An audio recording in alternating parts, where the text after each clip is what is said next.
বৈদ্যুতিক পাওয়ারলুমের টুংটাং শব্দে মুখর সাতক্ষীরার নলতা গ্রাম। তৈরি হচ্ছে সার্জিক্যাল গজ ব্যান্ডেজ। তাঁতের কাজ শেষে ভাঁজ করে তৈরি হচ্ছে প্যাকেজিং। আরেক জায়গায় সরবরাহের জন্য করা হচ্ছে সংরক্ষণ। নলতা গ্রামেই দীর্ঘদিন ধরে তৈরি হয়ে আসছে সার্জিক্যাল পণ্য। এখানে একসময় লুঙ্গি তৈরি হলেও প্রযুক্তিগত উন্নয়নে ব্যবহার করা হচ্ছে বৈদ্যুতিক পাওয়ারলুম, যেখানে কর্মসংস্থানের ব্যবস্থা হয়েছে অন্তত 10,000 মানুষের, যাদের অধিকাংশই স্থানীয়।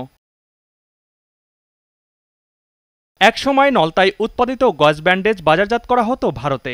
বর্তমানে দেশের চাহিদার 80% পূরণ হয় এখান থেকেই। আর ব্যবসায় পরিধি বাড়িয়ে বংশ পরম্পরায় ব্যবসা টিকিয়ে রেখেছেন এখানকার কারিগররা। এটা ব্রিটিশ আমল থেকে নলতাতে এই ব্যান্ডেজ তখন ছিল হাত দিয়ে বোনা হতো, এখন সব মেশিন তৈরি হয়ে গেছে, মেশিনে তৈরি হয়। আমাদের এখানে গজ ব্যান্ডেজের চাহিদা অনেক বেশি, আমাদের নলতাই তো উৎপাদিত হয়। রমরমা ব্যবসার ব্যবসায়ীরা মনে করেন উন্নত প্রশিক্ষণ ও ব্যাংক ঋণ পেলে এসব পণ্য বিদেশে রপ্তানি করা সম্ভব। চাহিদা অনুযায়ী আমরা এই মালগুলো তৈরি করি এবং তাদেরকে ডেলিভারি করি।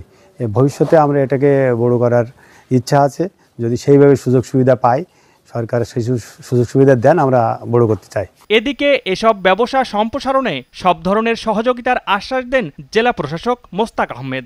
আমরা তো আসলে এগুলি প্যাট্রোনাইজ করা আমাদের দায়িত্বের মধ্যে পড়ে।